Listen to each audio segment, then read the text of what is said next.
Okay, so I'm going to go ahead and introduce to you Spanish 111. I'm in my FJB07 class, but I teach more than one Spanish 111, and I'm going to use the video in each one. I'm not going to make a different video for each one, so just make sure that if I mention any class codes or dates or things that when you go into Moodle, that you check those dates and codes for your particular class if you are not in this one.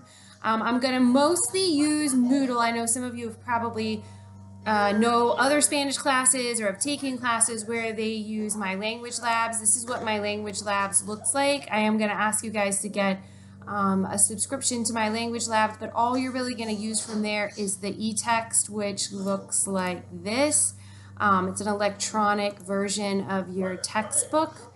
And if you don't like using it on the computer, if you scroll down in our Moodle site, there are also links right here that will tell you how to put the eText on your tablet or on your phone. Okay, so the way the class is going to work, up at the top, I have a news form. The news form works as an email, and it's like a message. All the messages will be in there, but they'll also go out to your GTCC email account. Then there's also a missing work form up there. So if you ever don't complete something on time, if you would like for me to consider allowing you to turn something in late, you need to post it in the forum. Don't send me an email, and I will also post a reply to you in that forum. And then if I allow you to make something up, then you also need to still post in that forum that you've completed the assignments. I don't get an alert telling me that you've completed an activity. So if you don't post and let me know the work is out there, I won't go back in and grade it. Okay, so then I also, my Moodle class is set up via weeks except the Start Here block, which reminds you have to attend class by the census date or you'll be dropped from the class. And I'm going to take this out. Right now it has the online pieces in there. But that does not really apply to you. You're a face-to-face class, so unless they change the rules as of right now, you have to actually show up to class by the census date, which for this class is the 25th, and for the other classes, I do not know off the top of my head right now, but you can check in the syllabus, which I'll show you where that is. I'm thinking they're all the 25th. No, some of them may be the 26th. So just make sure you double check in your syllabus as to when your particular census date is, and make sure you come to class before that date. Let's see here. So also in that Start Here block, there'll be a video that tells you how to set up My Language Labs, if you need to buy an access code, what you do if your access code is still good. If you need some help with Pearson, there's a link to a flyer that tells you how you can get some help from Pearson.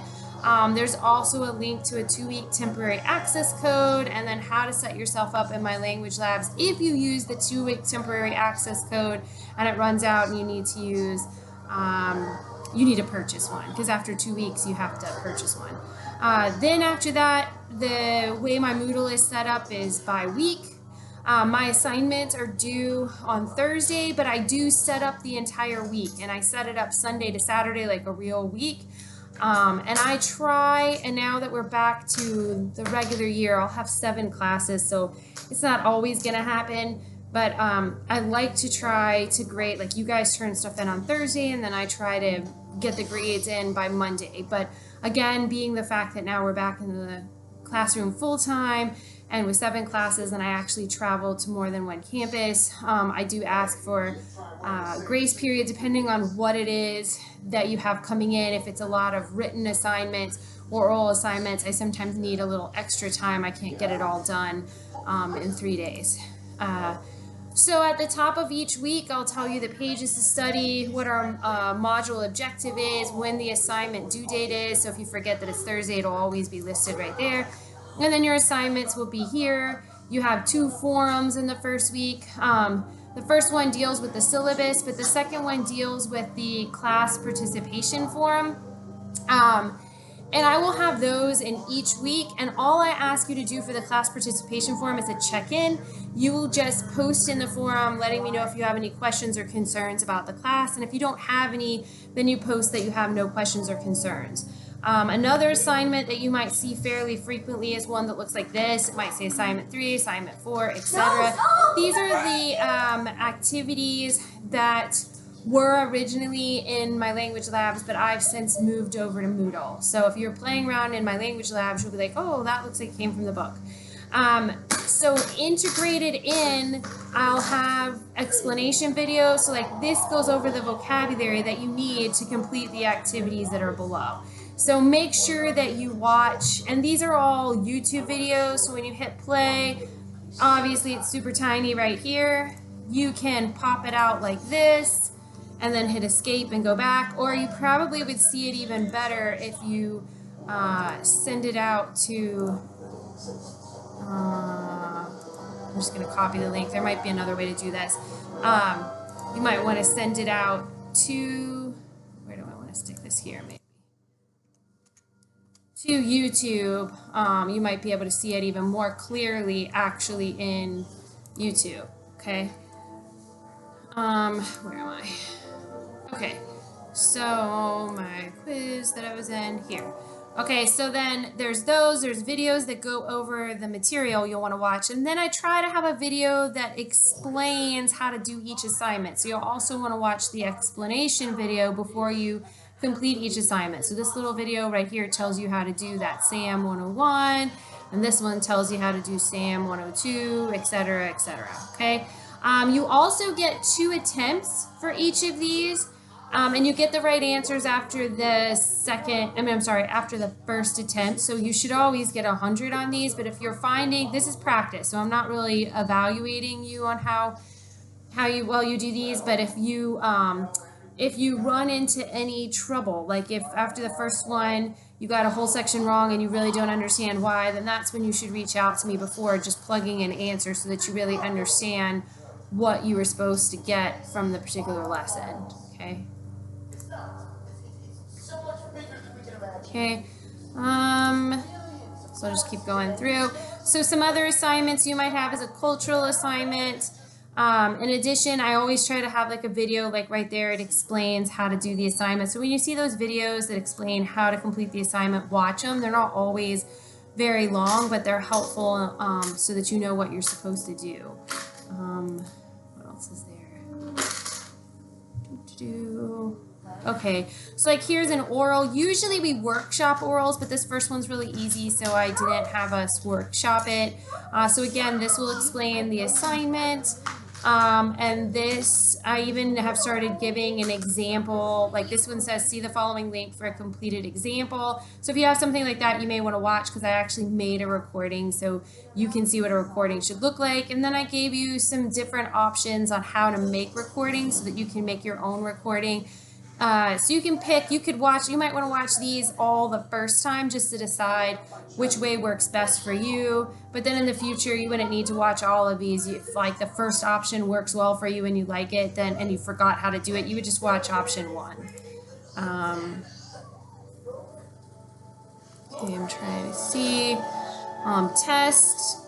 Sometimes I may even, and it may say there's only 1 attempt, but I usually have been trying to give like 2 attempts, but I don't give you the right answers with the test. So it'll just show you that you did something wrong, and then you can go back and try again. Let's see, I'm trying to see where there's, okay, workshop. So this one's for the next oral dialogue, but I also do these for the writing assignment. So again, there's going to be a video that explains it to you, but for the workshops, like if you're going to do an oral, that first one I have you just speaking right off the bat, but most of the time what I have you do is create a draft. Then myself and another student will look at your draft, give you feedback. Then you're supposed to take that feedback and then make your recording. And it'll be the same with the writing. You'll write a draft. Then a student and another student and myself will look at the draft, give you feedback, and then you write your final version before you actually get a grade. Okay, and I think that's pretty much all the different types of assignments that I have. But feel free to reach out to me if you have any questions or concerns, and just make sure if I have anything that says how to complete an assignment that you're watching those. I'm always trying to give some more examples. Over on the right, there's some various sticky blocks. tells you that homework is due on Thursday. There's a temporary code there as well. A link to Spanish tutoring. This, where did I put these? I put these somewhere else too, not just in the helpful information. That's about how to make accents, and there's a couple of videos, but there's a better place, and I'll make that one be the same. Where are they? Down here.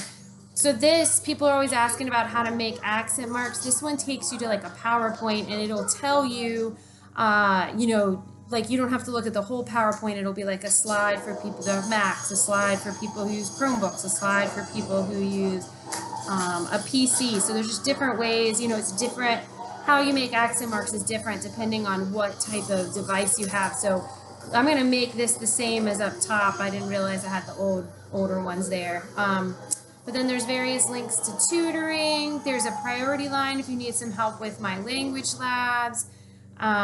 There's a link to My Language Labs. There's how do you set yourself up in My Language Labs, which is up at the top as well. There's our syllabus. And I try to do it as like a Google Doc this time, so that way if anything changes, which it's possible, it's a little easier for me to fix. But there it is as a Moodle book. The grading criteria you can look at.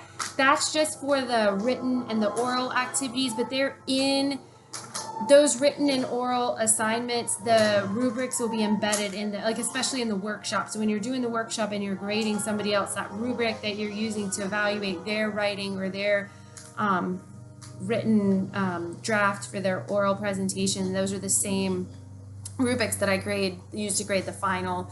The course calendar is just telling you what we're doing week by week, which I basically just put the weeks from Moodle, which you can see right here, but you're welcome to look at that. It's also the last page of the syllabus. That takes you to the grade book. This is what our textbook looks like. If you want to get a hardback version, you don't need it if you're using My Language Labs. I do use Remind. So this over here tells you that to text, and it shows you, you type 81010 and you text this code to that phone number, and then you could just text me. You could even try, we have Teams, you could try messaging me via Teams. I'm not sure, my phone sometimes, if I'm not using Teams on a regular basis on my phone, will kick it out to the cloud. So like Remind might work better, but you can always try to use Teams to text. And then, like I said, I'm going to update that. I think that's pretty much it, just that this is a Global Scholars class. And if you have any questions or concerns, just feel free to reach out to me. And I think that's about, well, maybe there's one more block. My instructor information, that's my email, my blog. The blog is not, it's not just like a random blog. I just put stuff that I would use in the class on the blog. Now I have a lot of PowerPoints that already have this stuff in there, but you could play around in there. It's like links to songs and different things like that. And then that link takes you to, I think, the folder where I put the PowerPoints. It may not be 100% organized in there. I mean, I might have some duplicates, but if you ever wanted to get access to PowerPoints that I use in class, you can click on the PowerPoints link. That's my extension. And I think that's about it. So again, if you have questions or concerns, please feel free to reach out to me. And I look forward to seeing you in class this semester.